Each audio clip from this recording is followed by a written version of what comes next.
We're going to be in Samuel 18 and kind of finishing up what Joel talked about last week because he finished David and Goliath. Before I do, I got to tell you kind of a funny story. I got here this morning. I had these new mics I was going to try out because this earpiece is not great, and it didn't work out. But in my rush to get out and remember that, I forgot my iPad, which had all my notes on it. And I called Josh up and I'm like, "Hey, where you at?" He's like, I'm leaving. And I said, "Yeah." I said, "Well, stop by my house," because he lives by me. Get my iPad. He says, "No, I got to teach Dig. Dig's important."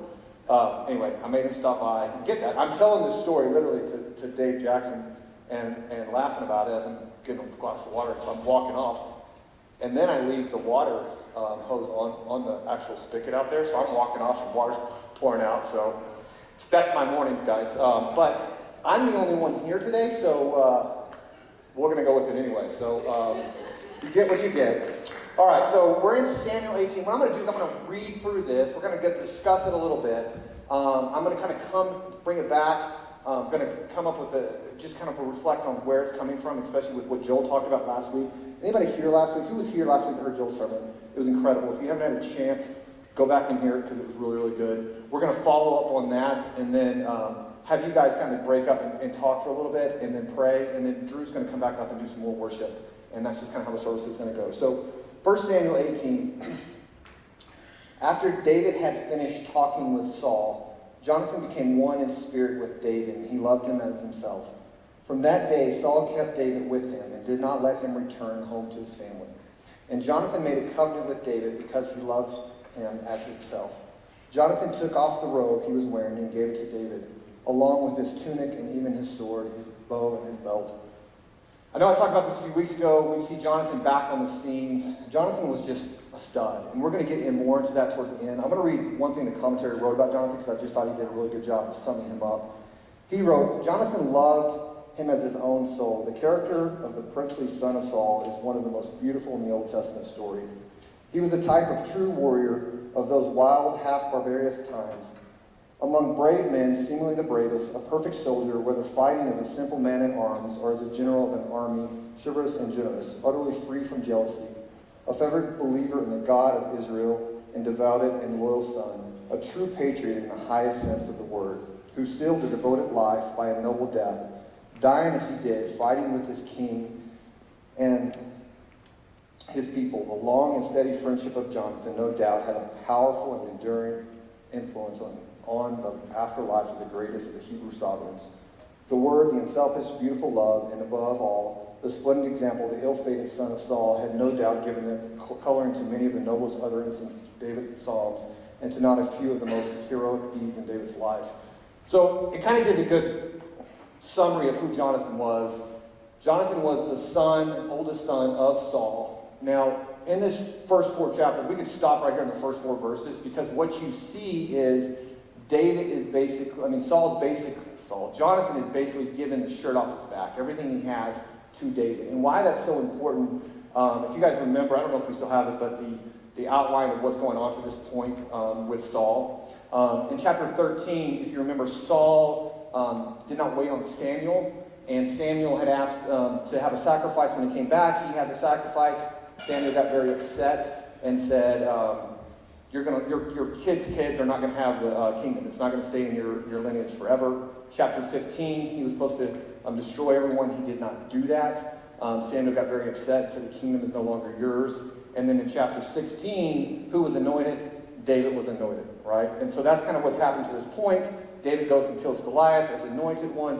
Joel talked about that last week. And then the very next verse, you see Jonathan, who was the heir to be apparent, the heir to the kingdom, sit there, have this relationship with David, where he was very quick to give David everything he had, right?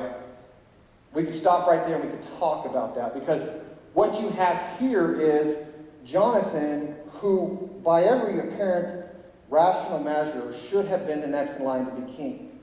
David steps in. God had called David to be king. God anointed David to be king. Jonathan saw David destroy Goliath. He saw that God was with him, and he instantly had a relationship with David and was willing to step aside and let God be in charge of it, right? Like that right there, we could sit there and say, in our lives, right, this is a difficult thing to do. We went on a trip one time in Israel, and we had the guy that went with us, and he referred to something called spiritual gift envy. And he was just talking about like how we as Christians sometimes will look at someone else and say, man, if I could be like that, right? If I could be what God wanted them to be and put it on myself, that's what I want. But I think in every area of our lives, it's very easy for us to get caught up in that sense of jealousy or we want something from someone else, right? Like, I know in my life, it's a simple story, but growing up, I had a life that was, I was I had to work a lot. We didn't come from a lot of money. I just had a situation, especially after school, that I was just different than a lot of my friends and stuff. And it left an impression on me like, well, you should be responsible and you should work hard and you should do these things. And I got married and my brother-in-law had a different kind of life. And nothing wrong with it, but there was always some animosity in my heart towards the fact that, he had it different than I did. And I would try to say I didn't, but the reality was my actions spoke louder than my words. Well, why is he not responsible? Why these things? And I had to look inwardly on myself and say, the reality was it wasn't him that had the problem, right? He was only given what God had given him, and he did, and he had his own issues. It was on me, right? And so when I started really dissecting that issue and going, I just need to be responsible for me and love and understand that we all have different things, it was amazing what that did, not only for his relationship, but also just for my soul, right? And that's a little thing, but the reality is as Christians, it's very easy for us to look at other people and say, man, they got it different, and I think that that's not fair, and we just kind of have this sense of bitterness. And here you look at Jonathan, who was the person who was supposed to become king, and what did he do?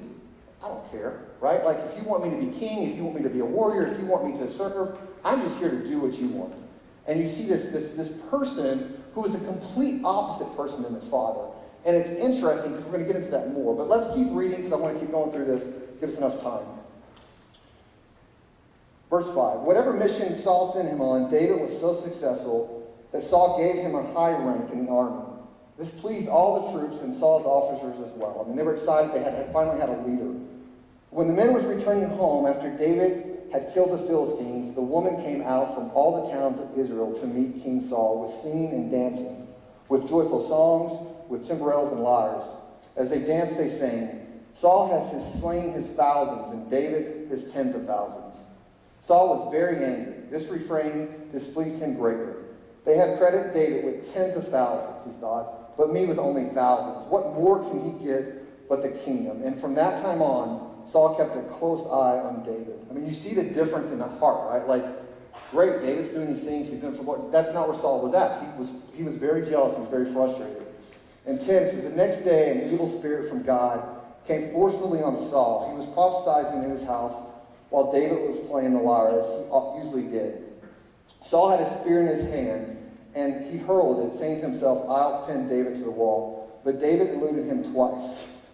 I had to read that twice because I was like, so he threw a spear at him, and then he eluded him twice. So I was thinking, he only had a spear, right? So, like, I'm reading that and I'm going, this doesn't make any sense to me. He had to literally go get the spear, sit back down, oh, no, it's okay. And then by the second time, David's going, this is crazy. It reminded me of the story, my wife's going to kill me. So we were at a restaurant, and I had to leave to go to do something, and I left, and she was, I think she was probably on Facebook trying to check out. No, she was actually trying to text me some addresses, and she was dealing with something, and she was distracted. And some lady goes, don't do that, don't do that. Well, she looks up, and Eli, my youngest, who's very small for his age, is taking my 4-year-old Luke, which is literally twice his size head, and he's banging it against the wall. And so the lady's like, so here's Eli with half the size. And I'm thinking, well, the first time he would have been like, no, but he's just letting him bang him on the head. Anyway, it kind of reminded me of the story of going, I don't understand. So anyway, that's what happened. I think it just goes to the best testament of who David actually was. So Saul was afraid of David because the Lord was with David, but had departed from Saul. So he sent David away from him and gave him command over 1,000 men. And David led the troops in their campaigns. And everything he did, he had great success because the Lord was with him. When Saul saw how successful he was afraid of him. But all of Israel and Judah loved David because he led them in their campaigns. It's kind of a funny place because, Saul had God and he had been anointed by God, right? And what did God do? God got frustrated with him and left him, right? And so God was no longer with Saul. That's a scary place to be. Now, I believe that if Saul would have accepted the responsibility and the what God had told him, I think God would have come back on it, right? Like, I think if he would have said, all right, David, how does David get the kingship? But he didn't do that. He fought that the whole time, right? But that wasn't his thing. So it's a scary place to be. That's where Saul finds himself. And keep reading. Saul said to David, here is my oldest daughter, Merab. I will give her to you in marriage. Only serve me bravely and fight the battles of the Lord. For Saul said to himself, I will not raise a hand against him. Let the Philistines do that. So he tried to kill him. I think it didn't work out. Now he's like, well, if I can get my wife, then he'll have to serve me, and I can kill him that way. But David said to Saul, who am I, and what is my family or my clan in Israel, that I should become the king's son-in-law? So when the time came for Merab, Saul's daughter, to be given to David, she was given in marriage to Adriel of Meholah. Now Saul's daughter Michal was in love with David, and when they told Saul about it, he was pleased. I will give her to him, he thought, so that she may be a snare to him, and so that the hand of the Philistines may be against him. So Saul said to David, now you have a second opportunity to become my son-in-law. Which is kind of strange here, right? Because he just rejected one, and now he took Michal. Now, Michal was in love with him, so there's that scenario. But, you kind of know that David's weakness was women, right? Like, that's where he really struggled. I'm not quite sure why he accepted this. But let's keep reading. Saul's order his attendants, speak to David privately and say, look, the king likes you, and his attendants all love you. Now become his son-in-law. Now they repeated these words to David, but David said, do you think it is a small matter to King Saul? I'm only a poor man with little is known. When Saul's servants told him, he said, Saul replied, say to David, the king wants no other price for the bride than 100 Philistines' foreskins to take revenge on his enemies. Saul's plan was to have David fall by the hand of the Philistines. I think this is why everybody left, so I'd have to talk on this one. Really what he's saying there is bring back the heads of 100 people. That's what he's saying. This was another way of going about doing it. So what happens, they would kill them, and then they would, and so then they would come back, and so they could count all the men. So that's kind of what happened with that one. When the attendants told David these things, he was pleased to become the son-in-law. So before the allotted time elapsed, David took his men with him and went out and killed 200 Philistines and brought back their foreskins. They counted out the full number of the kings so that David might become the king's son-in-law. Kind of a funny, one, two, so that's what happened. I'm not quite sure why David took this on. I mean, David's a warrior. He had this desire to fight this. I mean, that's just what was put inside of him. I think that Michal was probably pretty good looking. He probably had a relationship with her and said, you know what, I'll try this. Later on, you find that he leaves and Michal gets really the marriage doesn't work out. So I don't know. I don't know what's going on. I know he took it on. He decided to do this. And that's what happened. So 28 says, when Saul realized the Lord was with David and his daughter Michal loved David, Saul became still more afraid of him. And he remained his enemy the rest of his days. So his plan didn't work. I mean, what he wanted to have is a spy there. Michal loved him. It didn't work out that way. And then in verse 30, it says, the Philistine commanders continued to go out to the battle as often as they did. David met with more and more success than the rest of Saul's officers, and his name became well known. So God was alive in him. His plans didn't work.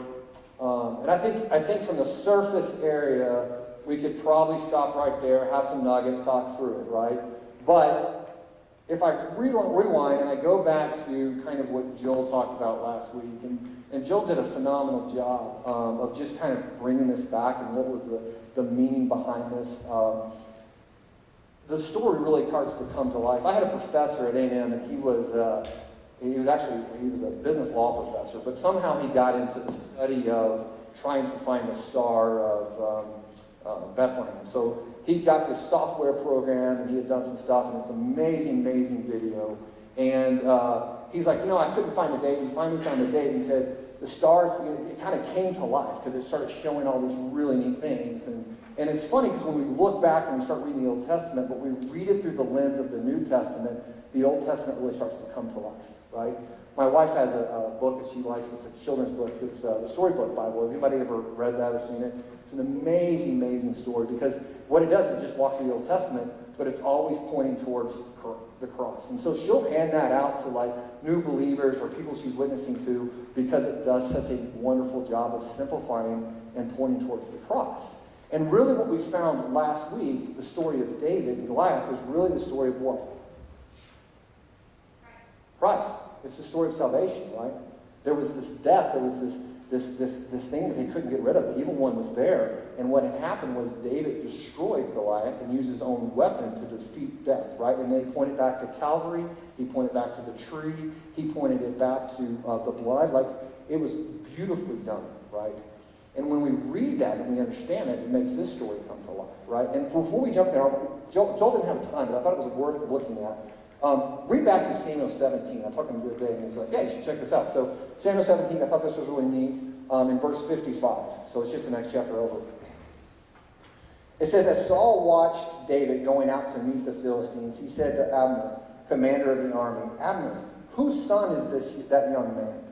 Abner replied, as surely as you live, your majesty, I don't know. The king said, find out whose son that young man is, right? So again, it's pointing to the Son of Christ, right? We all know who Christ is, the Son of God. So it did this beautiful story. And then when we read it, if that's truly salvation, if that's truly there, then it opens up these next chapters. I want to point out this one verse before we come back and look at those verses. Look at Matthew 10:34. We've all known this, but look back at Matthew 10:34. It kind of brings this verse to life too.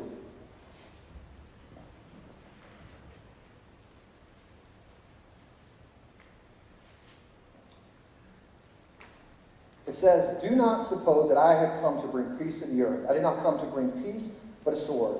For I have come to turn a man against his father, a daughter against her mother, a daughter-in-law against her mother-in-law. A man's enemies be the members of his own household. Right? So, does that mean that Jesus came out to start war? I don't think so. What I think it meant was the gospel, right? The story of Christ demands a response.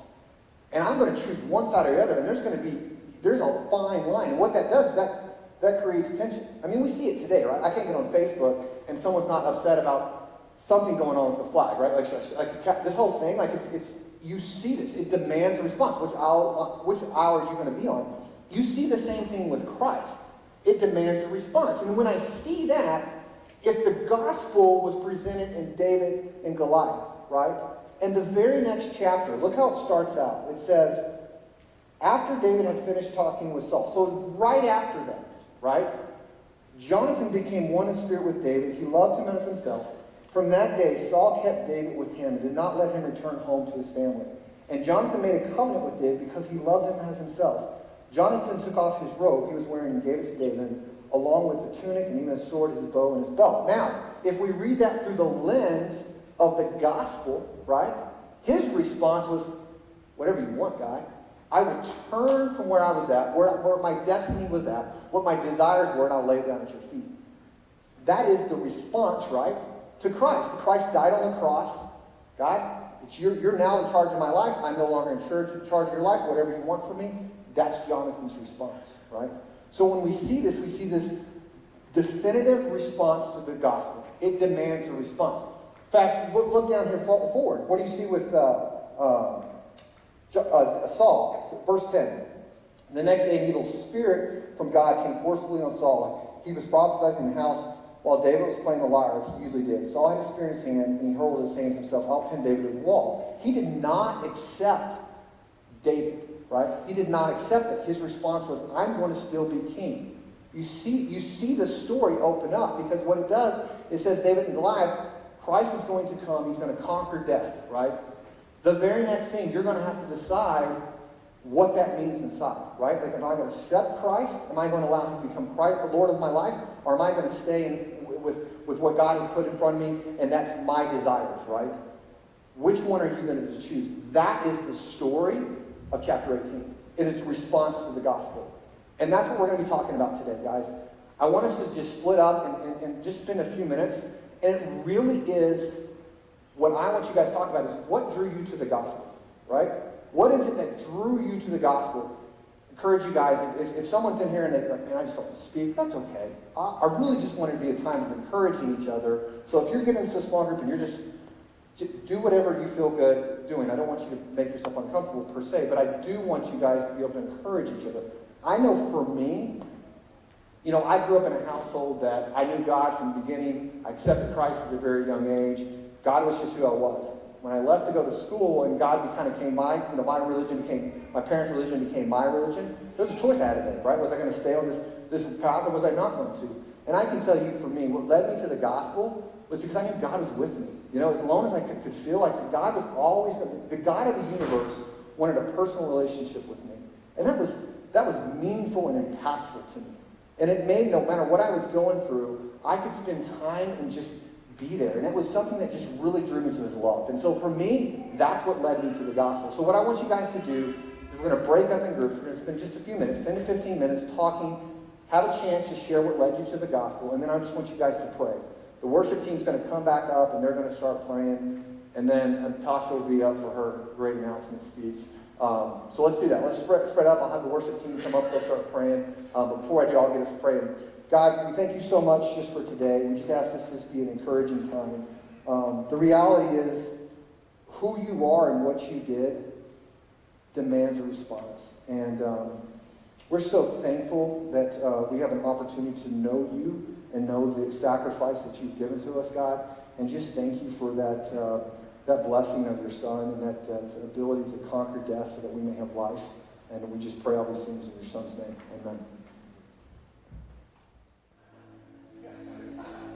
But I know for you guys, I don't know for you guys, but there's something just good in my soul about thinking about what drew me to the gospel. And to hear people come together in like a big wheel and the spokes all going to the hub, to hear, hey, this drew me here, this drew me here, it's just refreshing. Because I think it's so easy for me to just go, I'm a Christian, this is what I do, and you just kind of keep going through the steps. But to really remember that God sought me out and he came and I'm drawn to that, it's just healing in a way.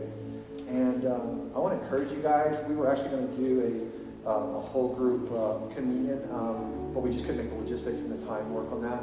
But what a beautiful way to respond is to come and just have communion and remember that there is a response to the gospel, that Jesus did die for us, and he gave us life, and he's given us hope, and he's redeemed us, and that we have a life and a future because of what God's done. And that's a beautiful thing to be able to do. And so I encourage you guys to be able to come and have communion. If you're somebody in the room that hasn't responded that way and hasn't had that Jonathan moment, come find me. I'll be down here, and Taylor's here, Josh is over here. Somebody, just come and share, and we'll be more than happy to just talk through that with you. But what a beautiful day to be able to respond to the fact that God has redeemed us. And that's a beautiful thing to remember. God, we're just so thankful for your sacrifice, for what you did and for where you brought us out of, and the fact that we have a hope and we have a future and we have a relationship with the Heavenly Father. Even though that was broken and that we weren't allowed to have that relationship and there was nothing that we can do it, you anointed Christ to come fill that gap, and so that we can then be reconnected with the Father. And we just are so thankful for that. And we pray these things in your Son's holy name. Amen.